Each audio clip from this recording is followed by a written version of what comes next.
Bienvenidos, esto es Observatorio Cultural, el podcast de UTV, el canal universitario de la cultura de la Universidad Nacional Autónoma de Honduras. Este día me acompaña Miguel Romero.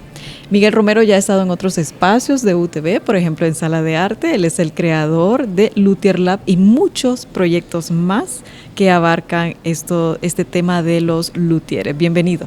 Muchísimas gracias, Mercy. Un placer estar con usted de nuevo. A usted. Bueno, primero empecemos, Miguel, porque quiero que le explique a nuestra audiencia qué es un luthier. Un luthier es un artesano, artista, especializado en la fabricación de instrumentos musicales. Es un término que viene del francés.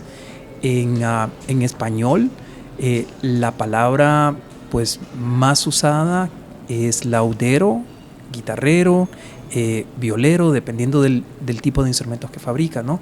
Y claro, de ahí existen otras especialidades que tienen que ver con instrumentos de viento, etcétera. Así es. Bueno, usted, maestro, ha sido el creador del Luthier Lab, que comenzó en la Universidad Nacional Autónoma de Honduras, precisamente junto a otros músicos y también no músicos, ¿verdad? Porque hay ingenieros, hay estudiantes de otras carreras también que pertenecen a este laboratorio. Así es.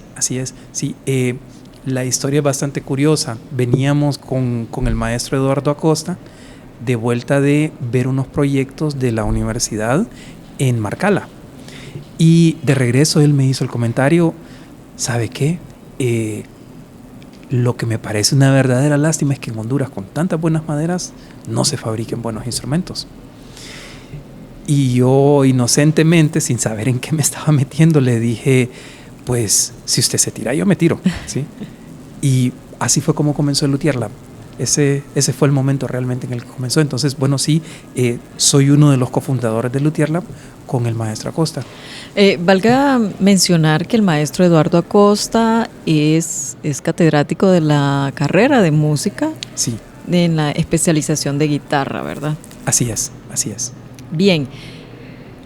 ¿Por qué usted crea este laboratorio de luthiers? Ya habló de las maderas. Hay que comenzar por decir, creo yo, maestro, que somos privilegiados en nuestra zona y tenemos maderas preciosas que no existen en otros lugares de Latinoamérica. Eso es cierto. También es cierto que muchas de las especies que más se usan, de las especies tropicales que más se usan para la fabricación de instrumentos, están en esta área, y de esta zona, de Centroamérica, se comenzaron a usar y a plantar en otras partes de Latinoamérica. Ese es el caso, por ejemplo, de Cedrela odorata, lo que nosotros llamamos el cedro real, que de esta zona, cuando se comenzó a hacer un uso extensivo de esa madera en Sudamérica, se comenzaron a hacer plantaciones de ella en lo que ahora es Perú, Ecuador y un par de países más.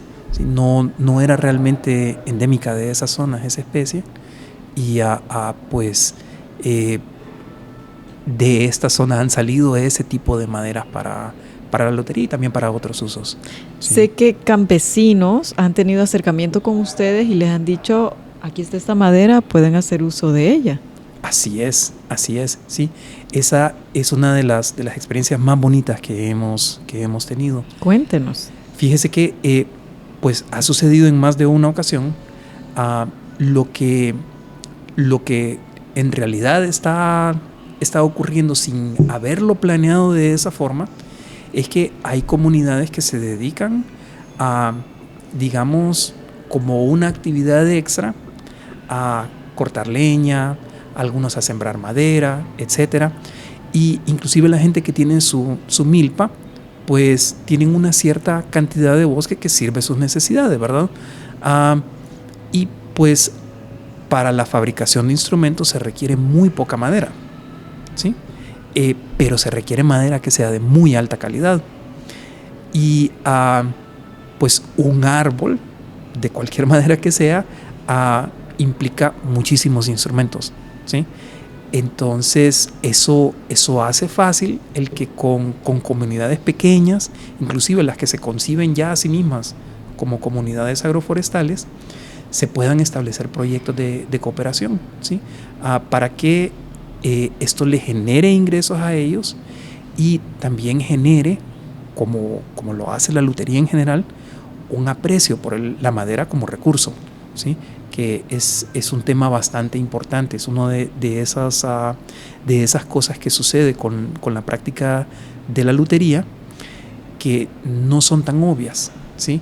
Pero que sí son importantes, ¿sí? Yo creo que hay un componente importante de protección ambiental en proyectos como este. O sea que de un árbol, como usted estaba mencionando, se hace un mayor uso, o sea, el recurso no se pierde, por ejemplo, como lo pueden hacer en un aserradero. Sí, nosotros somos muy cuidadosos con las maderas que utilizamos porque sabemos lo valiosas que son. Cada árbol es único, claro. ¿Sí? Pero en la industria maderera se piensa en masa, se piensa en cantidad, no necesariamente en calidad. Y pues en la medida en que hemos estado haciendo instrumentos, hemos visto cómo ha habido como una especie de efecto de derrame del conocimiento que nosotros tenemos acerca de las maderas sobre leñadores, a motosierristas, personas de campo, y eso genera un mayor aprecio, pero al mismo tiempo genera un mayor valor para el producto que están sacando, ¿sí? Si lo pensamos en términos puramente económicos, pero si lo pensamos en términos ecológicos, eso es apreciación, ¿sí? Y al apreciarlo como recurso, lo cuidan más, ¿sí? Es ese efecto de ver las cosas por su verdadero valor o por el valor que otros le pueden tener a ellos, pues puede terminar siendo una vía más para tratar de generar una mejor calidad de vida.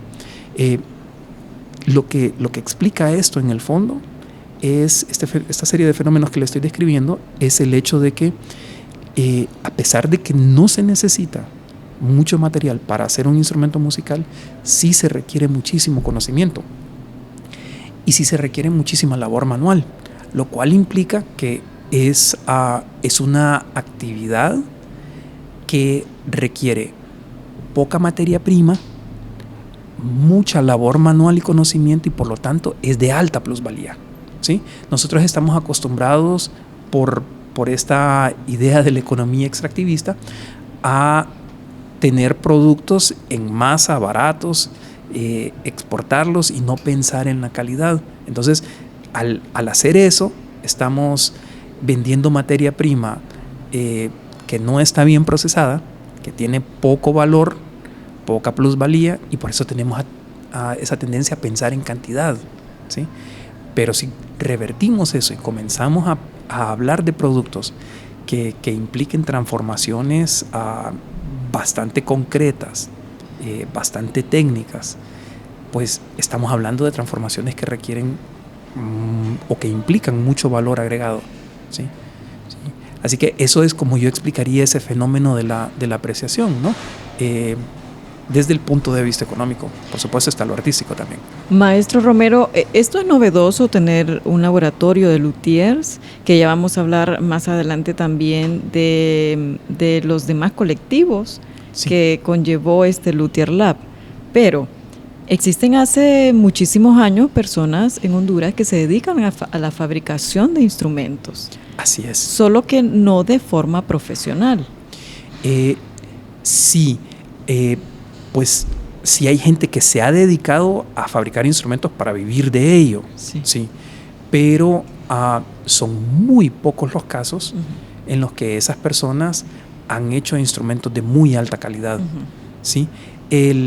La tradición de fabricación de instrumentos en Honduras es compleja, no es tan fácil de discernir, ¿sí? En esta tradición de fabricación de instrumentos, el precedente más claro, más importante, es la Penitenciaría Central, ¿sí? En la Penitenciaría Central, como mínimo desde los 30s, se han fabricado instrumentos musicales. La idea de las escuelas, talleres que habían en la penitenciaría era darles a los reos opciones de vida para que cuando salieran pudieran tener una profesión que ejercer. Claro que al mismo tiempo se aprovechó la mano de obra de ellos para hacer proyectos como por ejemplo el Puente Carías, etc. Sí. Sin embargo, fueron muy pocos los luthieres que salieron de esas escuelas, de esos talleres, eran más talleres que escuelas, que realmente lograron ganarse la vida haciendo instrumentos, y muchos menos todavía los que saliendo de escuelas como esas o viniendo de tradiciones como esas, porque sí hay casos en los que a personas que salieron de esas escuelas talleres les enseñaron a sus hijos, a sus hermanos, etcétera, a fabricar. Han sido muy pocos los casos todavía en que esas personas han fabricado instrumentos de muy alta calidad, ¿sí? Pero sí es una tradición significativa, es una tradición importante para el país. Hay muchos músicos, quizás no de las generaciones más jóvenes, que confiesan que su primer instrumento fue un instrumento hecho en la penitenciaría, comprado en el mercado, ¿sí? Bien, qué bueno que nos explicó, pero ahora se están fabricando instrumentos con mayor calidad, tanto que ha llegado al momento de exportarlo, ¿verdad? Sí, pues esta pandemia implicó que tuviésemos que cerrar el Luthier Lab de la UNA porque no había acceso, y pues desgraciadamente no hemos tenido más que un espacio que nos ha dado el Departamento de Arte. Sí. Ese es en realidad todo el apoyo que hemos recibido de la universidad. Y todas las herramientas que estaban ahí pues le pertenecían o a los muchachos o a mí. Entonces lo que hicimos fue que repartimos esas herramientas y se formaron alrededor de 5 talleres con esas herramientas, y ellos mismos fueron pues durante la pandemia haciendo más reparaciones, construyendo un poco, y eso también posibilitó que la escuela taller que ya existía en Cihuatepeque, del maestro constructor Jacob Marchlewski, pudiera ampliarse, ¿sí? Porque simple y sencillamente el Luthier Lab estaba cerrado, ¿verdad? Y yo creo que ese es un testimonio una vez más de que cuando la universidad no está en la capacidad de ofrecer opciones, las opciones se abren por ellas mismas, ¿sí? Los estudiantes y otras personas pues aprovechan esas oportunidades para seguir haciendo lo que les apasiona hacer o lo que necesitan hacer para sobrevivir. ¿Quiénes pertenecen a este laboratorio? El laboratorio de la universidad, pues son alrededor de 35 estudiantes los que oficialmente son parte del taller, pero los realmente activos son entre 10 y 15. Que no todos son estudiantes de la carrera de música. No todos. Más o menos como la mitad son de la carrera de música, o un poquito más. De los más activos, y casi todos son de la carrera de música, pero hay gente de arquitectura, hay gente de ingeniería mecánica, si mal no recuerdo, creo que hay alguien de ingeniería eléctrica, y bueno, distintas profesiones, ¿no? Sí. Quiero aclarar que este Luthier Lab está en la Universidad Nacional Autónoma de Honduras, que usted es uno de sus fundadores y que además es catedrático universitario, como lo mencioné al principio de la clase de dibujo, de pintura y de historia del arte. A partir de este Luthier Lab, Miguel, se han desplegado otros proyectos, ¿verdad? ¿Cuáles son? Así es. Yo creo que así como es el rol de la universidad, una de las cosas que ha sucedido con el Luthier Lab es que ha servido de catalizador, ¿sí? Porque como habíamos mencionado antes, ya hay gente que fabrica en el país y que ha fabricado desde hace mucho tiempo. Una de las personas que conocimos relativamente temprano fue el maestro constructor Jacob Marchlewski. Él es originalmente de Estados Unidos. Él es misionero aquí en Honduras y llevaba alrededor de 4 años de estar en el país cuando nos conocimos.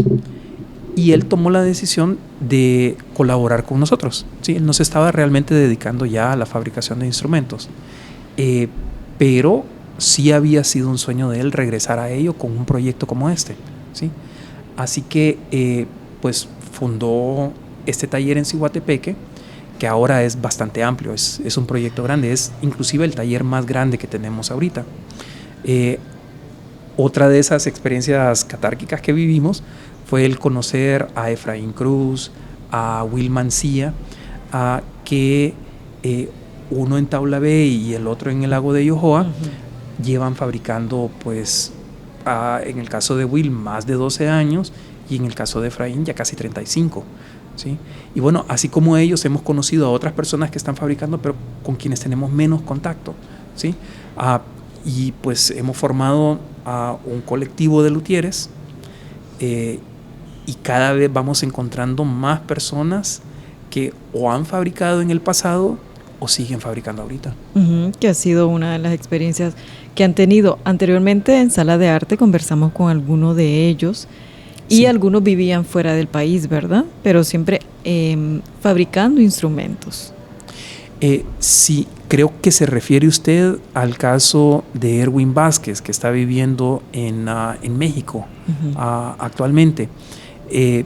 Erwin, pues es un aficionado de la música, se acercó a luthierla muy temprano porque él y yo nos conocíamos, se emocionó con todo esto y aunque no está fabricando tanto, pero sí él fue quien ayudó a formar pues la marca Sombrilla, con la que estamos comercializando los instrumentos que estamos fabricando todos, ¿no?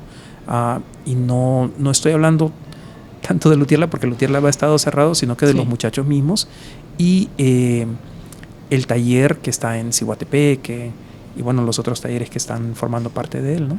Sí, por ejemplo, el arquitecto Emilio Lanza, que es profesor de la universidad, durante toda la pandemia estuvo fabricando en Comayagua, que es a donde él vive. Sí.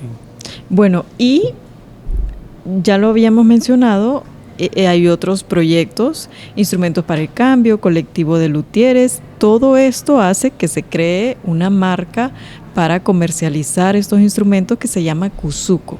Así es, sí. Se escribe QZUKO y nuestra página es QZUKO.com. Kuzuko, ¿verdad? Kuzuko, sí. Y bueno, aunque las cosas vienen empezando, poco a poco van entrando en ritmo, ¿sí?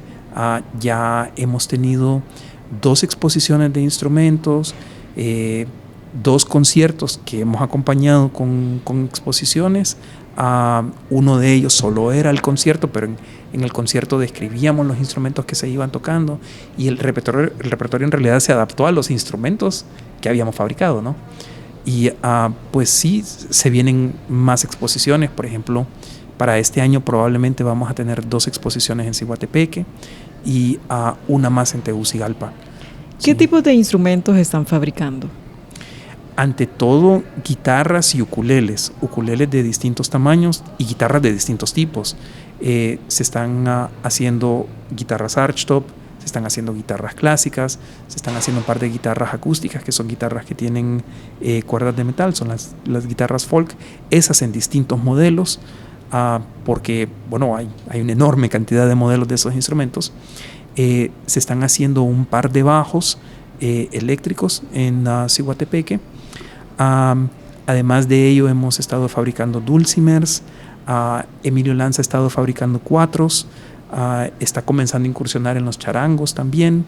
Y bueno, hay algunos otros instrumentos más también. Eso implica que casi todos los instrumentos que estamos haciendo son instrumentos de cuerda pulsada. ¿Sí? Y bueno, una de las cosas que ha sucedido también es que hemos logrado formar una red internacional de contactos. Entonces tenemos contactos con luthieres de cuerda frotadas. Sí. Y es muy probable que en el mediano futuro, es decir, en 1 o 2 años, ya estemos fabricando también violines, chelos, etc.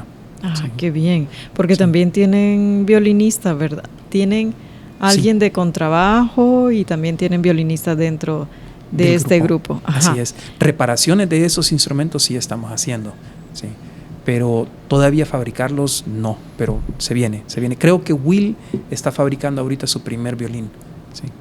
¿Y los instrumentos que han reparado son de los mismos estudiantes universitarios? Muchos, sí, pero también probablemente la mayoría, sí. Pero también hemos estado reparando instrumentos del público en general y de algunos músicos profesionales. Sí. Entonces ya han vendido estos instrumentos que ustedes están fabricando en el país. Sí, y hay un par de instrumentos que salieron ya al extranjero. ¿A dónde? pues a Estados Unidos.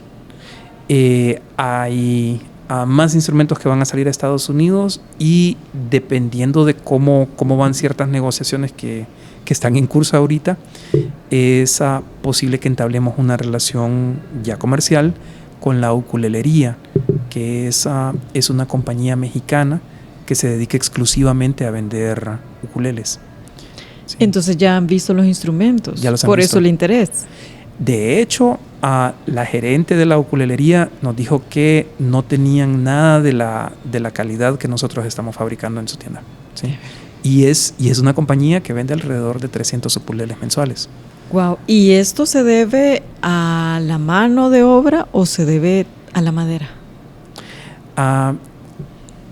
En el fondo siempre es más la mano del luthier que la madera. Un buen luthier puede hacer un buen instrumento con lo que se consideraría mala madera, pero al revés no funciona. ¿Sí? Alguien que no sepa trabajar bien, que no tenga suficiente conocimiento, no va a poder fabricar un buen instrumento sin importar qué tan buena sea la madera que tenga. Aparte de la madera que ya nos mencionó, ¿qué otro tipo de maderas hay en el país que ustedes usen para fabricar instrumentos? Sí tenemos un grupo de maderas que estamos usando bastante, ¿sí? Pero estamos también explorando otras. Tenemos una lista de alrededor de 54 especies. El año pasado, la última vez que usted y yo hablamos, creo que el número andaba por 39. Ahora son 54 las que tenemos en esa lista de maderas que las vemos con potencial. No es un potencial comprobado, pero sí creemos que de esa lista van a salir muchas que vamos a poder usar. Sí. Así que sí, la lista es bastante larga. Sí. Un par de ejemplos: lagarto, negrito, que también tiene como nombre aceituno. Y claro, están las maderas que son más comunes, que son las fabáceas. En los trópicos lo que es difícil es encontrar las maderas para las tapas, ¿sí? Porque maderas duras para fabricar las cajas, para hacer refuerzos, para hacer diapasones, para hacer puentes, más bien es difícil escoger cuál es la que uno quiere usar, porque son tantas. Sí. Bien, bueno, vamos a seguir hablando sobre los tipos de madera y también vamos a hablar sobre, sé que hacen reciclaje. Hay algo involucrado ecológico en esta fabricación, pero va a ser después de esta pausa cultural aquí en Observatorio Cultural, el podcast de UTV. Ya regresamos.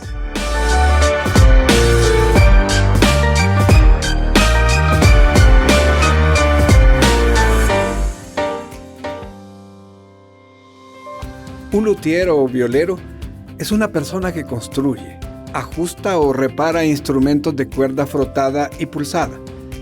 Esto incluye violines, violas, violonchelos, contrabajos y violas de gamba y todo tipo de guitarras: acústica, eléctrica, electroacústica, clásica, cuatros, laúdes, archilaúdes, tiorbas, arpas, mandolinas, clavecines, timples, etc. Su actividad se llama laudería o lutería, aunque originalmente eran del gremio de los carpinteros y ebanistas y se dedicaban solo a los instrumentos de cuerda, por extensión. En la época actual se suele denominar luthier también a otro artesano que realice esas mismas tareas de construcción, ajuste y reparación de los instrumentos musicales en general. En la actualidad, muchos luthieres realizan instrumentos antiguos y la materia prima que utilizan para intentar desarrollar los instrumentos con la mayor similitud posible a como eran originalmente. El consenso entre los investigadores es que se utilizaban maderas de los árboles autóctonos de cada lugar.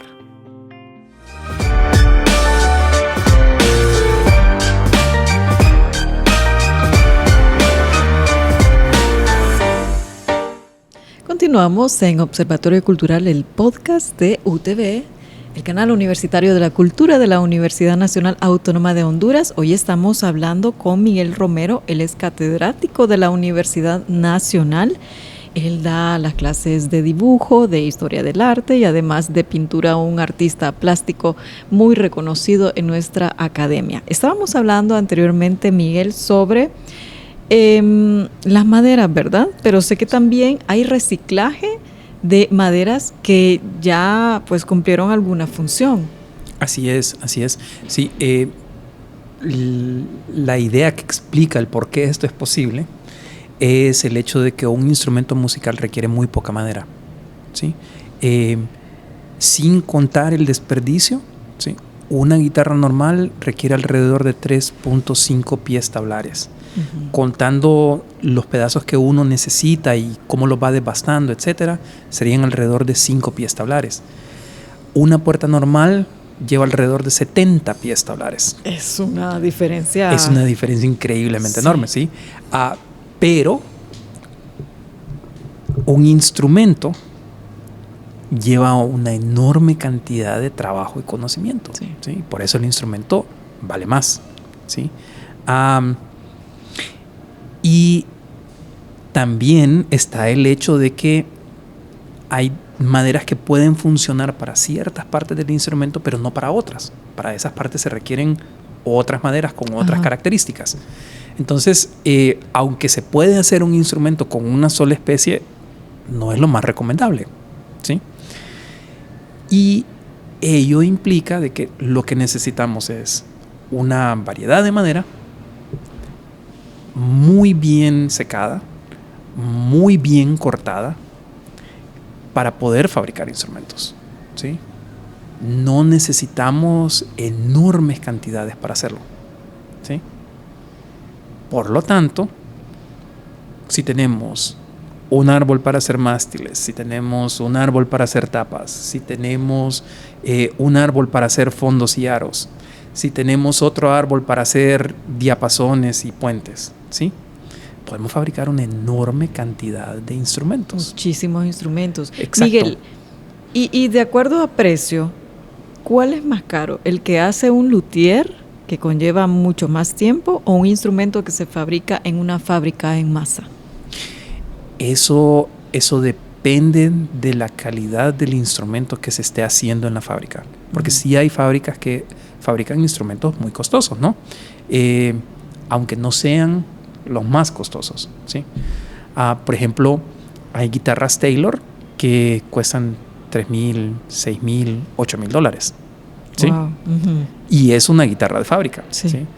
Pero también hay fábricas chinas que no son marcas reconocidas ni son instrumentos de tan alta calidad, y uno puede comprar una de esas guitarras por 900 lempiras, por 1,000 lempiras, por 1,500 lempiras. Pero hay una gran diferencia de sonido incluso. Sí hay una enorme diferencia de sonido y también de durabilidad. Los instrumentos más baratos no están tan bien construidos y por lo tanto son más susceptibles a tener problemas. Por ejemplo, que se le zafe el puente, que se doble el mástil, que el mástil se zafe, ¿sí? Que siempre sea difícil estar lidiando con las clavijas porque las clavijas son de mala calidad. Así que bueno, o por ejemplo, cosas que son importantísimas para los músicos, como la acción del instrumento, que no esté bien calibrado, que el mástil sea demasiado grueso y que por lo tanto sea un instrumento incómodo, ¿sí? Así que sí hay fábricas que producen instrumentos muy valiosos, pero también hay fábricas que no producen instrumentos tan valiosos. Y eso mismo sucede con los luthieres. Hay luthieres que están en la capacidad de producir instrumentos de muy, muy alta calidad, y hay luthieres que no están en esa capacidad, ¿sí? Y pues ese es uno de los segmentos de nuestra economía local de instrumentos musicales que más nos interesa, ¿sí? La gente que lleva décadas fabricando, que son tercera, cuarta, quinta generación de fabricantes, ¿sí? Que tienen una experiencia acumulada enorme, pero que hay ciertas cosas que no saben, ¿sí? Y que enseñándoles esas, ellos podrían fácilmente estar produciendo mejores instrumentos. Por ejemplo, el instrumento que usted anda fue fabricado por ustedes.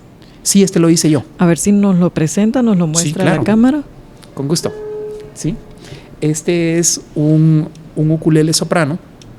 Este fue el segundo ukulele que fabriqué. Y pues hay una serie de características especiales que tiene. En primer lugar, no tiene el clavijero normal de metal, sino que hice clavijas de madera para ello, y eso lo hace un instrumento muy liviano, ¿sí? Todos los músicos le van a decir que una de las cosas que es incómoda es estar cargando un instrumento pesado, ¿sí? Sin importar el tamaño que tenga. Además de ello, es fretless. Aunque tiene las ranuras hechas para ponerle trastes, no tiene los trastes puestos, ¿sí? Entonces, estas ranuras sirven de guía para poner los dedos, pero yo puedo simple y sencillamente mover mi dedo de una nota a otra. Voy a alejar el instrumento un poco del micrófono porque hace bastante ruido. Y pues de esa forma generar un cambio, hacer un slide. ¿Sí? Con ese deslice cambio la nota, ¿sí? Eso con un instrumento que tiene trastes se puede hacer, pero se oyen el movimiento del dedo a través de los trastes, ¿sí? Con esto pues suena más fluido. Otra característica que tiene es que el baretaje interno es completamente diferente, ¿sí? Está pensado para funcionar de otra forma, ¿sí? Produce muchísimo apoyo en el centro y deja más libre los lados para poder vibrar. Además de ello, coloqué la boca del instrumento hacia un lado. Hay una barra que por lo general viaja de lado a lado, que es la que le da mayor apoyo a la tapa. Pero al hacerlo de esta forma pude levantarla alrededor de 25 grados, y eso me añade un pequeño espacio acá que vibra más. Sí. Y encima de ello le quité la voluta superior para poder aumentar el área de vibración de la tapa. Entonces todo eso ayuda a generar mayor volumen, ¿sí? También hice la caja un poquito más profunda de lo normal. Todas esas son pequeñas características que lo hacen distinto, y a pesar de que tienen un efecto estético, en realidad todas ellas están pensadas con fines prácticos, ¿sí? Y cómo hacerlo sonar mejor. Es un instrumento que tiene la calidad para ser exportado. Este podría ser exportado, solo que emocionalmente estoy muy apegado a este instrumento. Tiene sí. un valor sentimental. Sí, lo que muy sí es que alto. este es uno de los instrumentos que es prototipo de una serie de instrumentos que estamos comenzando a fabricar. Uh-huh. Sí. ¿En qué año se crearon ustedes el laboratorio? El Luthier Lab, pues la conversación que tuvimos, esa conversación que le relaté, fue a principios del 2016. Estaba recién regresado al país. Bueno, sí. Desde el año 2016 han sido, me imagino, varias las dificultades que han encontrado en su camino. ¿Cuáles han sido? En el Luthier Lab específicamente, al principio fue tener un espacio en donde trabajar, porque entusiasmo por parte de los estudiantes siempre ha habido mucho. Existe. Sí. Una vez que tuvimos el espacio fue conseguir herramientas, uh-huh. ¿Sí? ¿Son caras? La mayoría no, pero son muchas. Sí. Son muchas, sí. ¿Qué cantidad de herramientas tiene que tener un luthier para fabricar un instrumento? Pues un buen set de herramientas de medición, un buen set de herramientas de corte, que implica serruchos, etcétera, de ser posible una cinta de banda. Un router es una herramienta muy muy útil en un taller de lutería, porque con ella se pueden hacer un montón de cosas. También la herramienta principal, un buen banco de trabajo, uh-huh. con distintas formas de poder prensar, y muchos cepillos, formones, sí. Cuchillas de ebanista, etcétera, ¿sí? Con distintas funciones, distintos grosores, etcétera. Sí. ¿Y las dificultades que ustedes han encontrado fuera del laboratorio que está en la UNA? Fíjese que las dificultades ahí han sido más con el público. Uh-huh. tenemos una cultura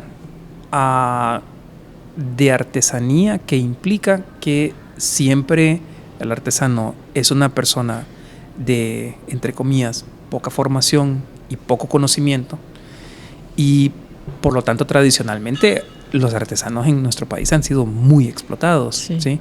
No se les paga lo debido, no siempre se les trata con respeto, y nuestra batalla principal ha sido convencer al público de que no le vamos a fabricar una guitarra más barata que las guitarras chinas, ¿sí? Claro.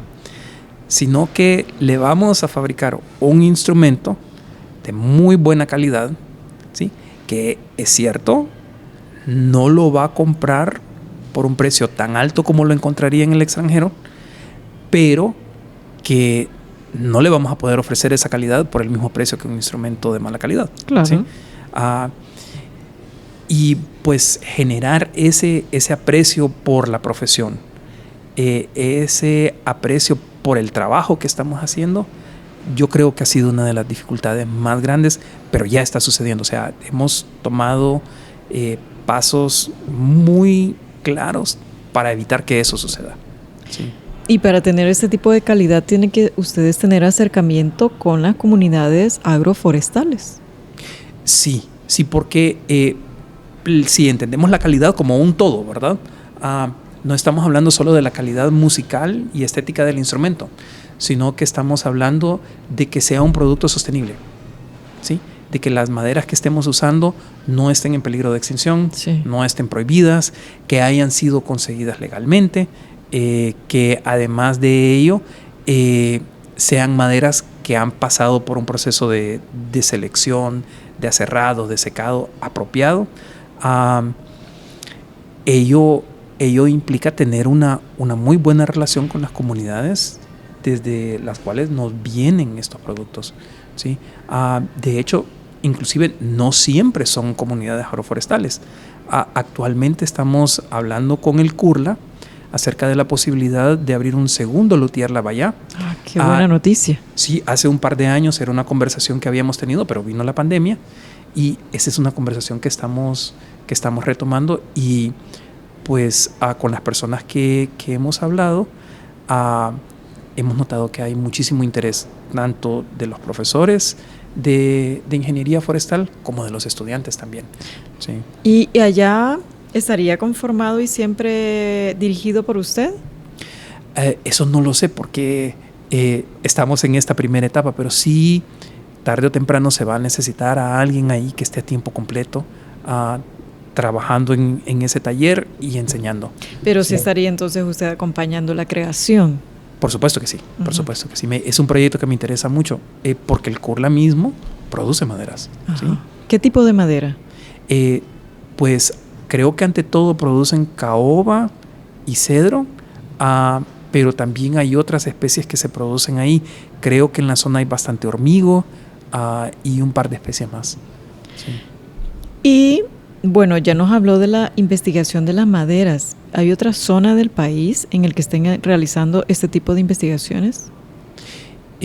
Pues fíjese que tenemos la fortuna de contar con uno de los ingenieros forestales más eminentes que hay en el país, el ingeniero Ricardo Bueso.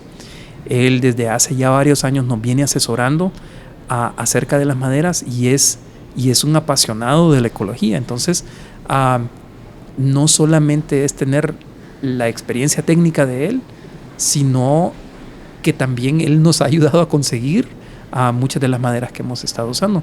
Nuestro contacto con la comunidad de Santa Rosita, por ejemplo, en Cortés, fue gracias a él. ¿Sí? Muy bien. ¿Cuánto tiempo lleva a fabricar un instrumento? Depende del instrumento, pero... Una guitarra, que es lo que más se busca, supongo. Sí, así es. La mayor parte de los clientes buscan guitarras, aunque en realidad lo que más hemos estado fabricando estos últimos años son ukuleles. Ukuleles, sí. Como el que ya nos mostró. Exactamente. Pues mínimo nos lleva alrededor de 3 meses. 3 meses para fabricar un instrumento. Sí. Es que no siempre estamos fabricando, o mejor dicho, prácticamente nunca estamos fabricando solamente un instrumento, sí. sino que las fábricas mismas, ¿no? Sí, uno puede decir, de una fábrica salen 600, 1000 guitarras todos los días, pero no comenzaron a fabricar esas guitarras ese día. Claro. ¿Sí? Sino que es un proceso que le lleva varias semanas terminar ese instrumento que salió ese día. ¿Sí? ¿Cuál ha sido, Miguel, la constancia de estos estudiantes que pertenecen a estos colectivos, a estos laboratorios, por ejemplo, de la universidad? ¿Qué los motiva a ellos? Porque supongo se crearon la primera conversación fue más o menos en el año 2016. Supongo que algunos ya se graduaron incluso. Sí, hay un par de los estudiantes que iniciaron con nosotros, que ya se graduaron. La mayoría no se han graduado. Hay muchos que o están inactivos o se han retirado, no solo de Luthier Lab, sino que también de la universidad, ¿verdad? Esta pandemia pues ha sido bastante dura en ese aspecto. Hemos visto cómo la matrícula ha bajado. Pero lo que prácticamente todos tienen en común es que son músicos aficionados o estudiantes de música, ¿sí? Y han habido un par de personas que siempre habían tenido la curiosidad y viniendo de la arquitectura, pues les interesa esto de la acústica o del poder hacer algo con sus manos, de lo cual se puedan sentir muy orgullosos, ¿sí? Así que yo diría que esa es la constante, ante todo el ser músicos aficionados. ¿Qué proyectos tienen a futuro? Varios. Le había mencionado, por ejemplo, esto de la ukulelería. También estamos negociando a través de Kusuko, con una compañía alemana que se dedica a la fabricación de mini contrabajos. Está el segundo Luthier Lab en La Ceiba.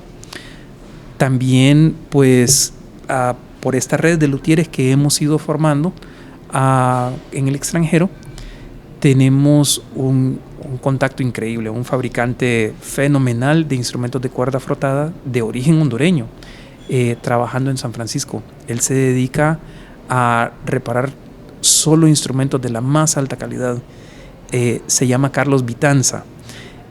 Don Carlos se formó en Cremona y don Carlos está pronto a jubilarse. Y una de las cosas que más anhelo es poder convencer a don Carlos que se venga a Honduras y abrirle las puertas de Luthier Lab, ¿sí?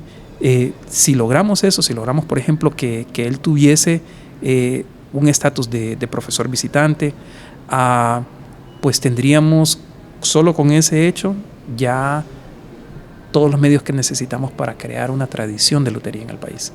Sí. Si están pidiendo instrumentos de Alemania y tienen la posibilidad de exportarlos allá, significa que, tal y como usted lo mencionó, la calidad es impresionante, porque en Alemania también se fabrican instrumentos. Sí. De primera calidad. De muy, muy buena calidad. En Estados Unidos también hay muy buenos fabricantes.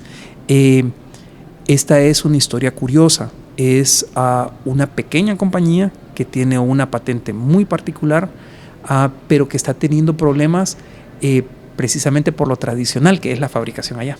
Así como este no es un instrumento tradicional, el problema que están teniendo es encontrar a alguien que se los fabrique así como ellos quieren. Con las especificaciones que ellos dan. Que son especificaciones modernas. ¿Cómo cuáles? Por ejemplo, este instrumento no tiene un fondo ahuecado, sino que es un fondo recto, es un fondo plano. La forma de las Fs es distinta. ¿Cuáles son las Fs? Las Fs en un violín son las dos ranuras que están a los lados. ¿Sí? Y esas mismas se dan en las violas, en los chelos, en los contrabajos. Y bueno, hay un par de cosas más que son bastante particulares de la patente que ellos tienen, que pues les ha hecho un poco difícil encontrar a alguien que les construya todos los instrumentos que necesitan. Y la cuestión es que también están comenzando a tener demanda de sus instrumentos en Estados Unidos, en México, en Brasil, y pues es mucho más fácil fabricarlos desde acá y enviarlos a esos lugares que estarlos mandando desde Europa. ¿Cuál ha sido el instrumento más caro que han fabricado ustedes? No sé exactamente cómo contestarle esa pregunta porque ese probablemente es un instrumento que construyó Jacob Machlewski y no conozco todos sus precios, la verdad. Sí. ¿Y fabrican instrumentos eléctricos? Sí, así es. La especialidad de Jacob en realidad, más que la fabricación de instrumentos acústicos, es la fabricación de bajos eléctricos. Como fabricante de bajos eléctricos, él pues ha sido muy conocido, ¿no? Cuando se volvió misionero, de repente empezaron a aparecer mensajes de, hey, ¿y qué le pasó a Jacob? ¿A dónde está? ¿Sabe alguien a dónde se desapareció? No hemos oído de él. Sí. Bueno, y ¿se podría crear una empresa, si se le puede llamar así, dentro de la Universidad Nacional, compuesto por estudiantes y usted coordinando esto como catedrático universitario? A mí me fascinaría poder hacer eso y de hecho no es nada difícil. Lo único que necesitamos es que la FundaUNA nos permita cobrar servicios y podríamos estar no solamente reparando instrumentos, sino que también vendiéndolos, ¿sí? Eso sería realmente la forma más fácil de hacerlo y no es complicado. ¿Cuál es el primer paso que se tiene que dar entonces? Pues tenemos nueva dirección en el Departamento de Arte y lo que pensamos hacer es platicar con la nueva jefa del departamento para que iniciemos negociaciones con la FundaUNA. Antes de la pandemia pues habíamos comenzado a hacer esto, pero con la pandemia se vino abajo. Y pues sería algo completamente pragmático el hacerlo de esa forma, ¿no? Porque ni siquiera requeriría la creación de una marca. Yo creo que muy pocos departamentos, como el Departamento de Arte, están en la posición de poder generarse recursos de la forma en que nosotros podríamos hacerlo. O sea, los estudiantes de teatro montan una obra de teatro y si podemos reactivar Jueves en Arte, la muestran. Sí. Las entradas se pueden cobrar. Lo mismo con la gente de danza, o sea, todas las artes escénicas pueden hacer eso. Y la gente que, como nosotros, está fabricando instrumentos, podemos ofrecer servicios, ¿sí? Así que sí, esa posibilidad de generarse sus propios fondos definitivamente existe y no lo veo como algo tan complicado. O sea, es un plan muy viable y sí se puede hacer muy fácil. Sí, claro. Pues si ya están las personas, claro. La experiencia. Lo único que tenemos que hacer es asegurarnos de que los procedimientos correctos se sigan, que los formularios correctos se llenen y que las cosas comiencen a suceder. Bien, qué interesante todo lo que hemos estado hablando hoy, maestro Miguel Romero, el creador del Luthier Lab, aunque él dice que es el cofundador, yo sé que es el fundador, es su idea.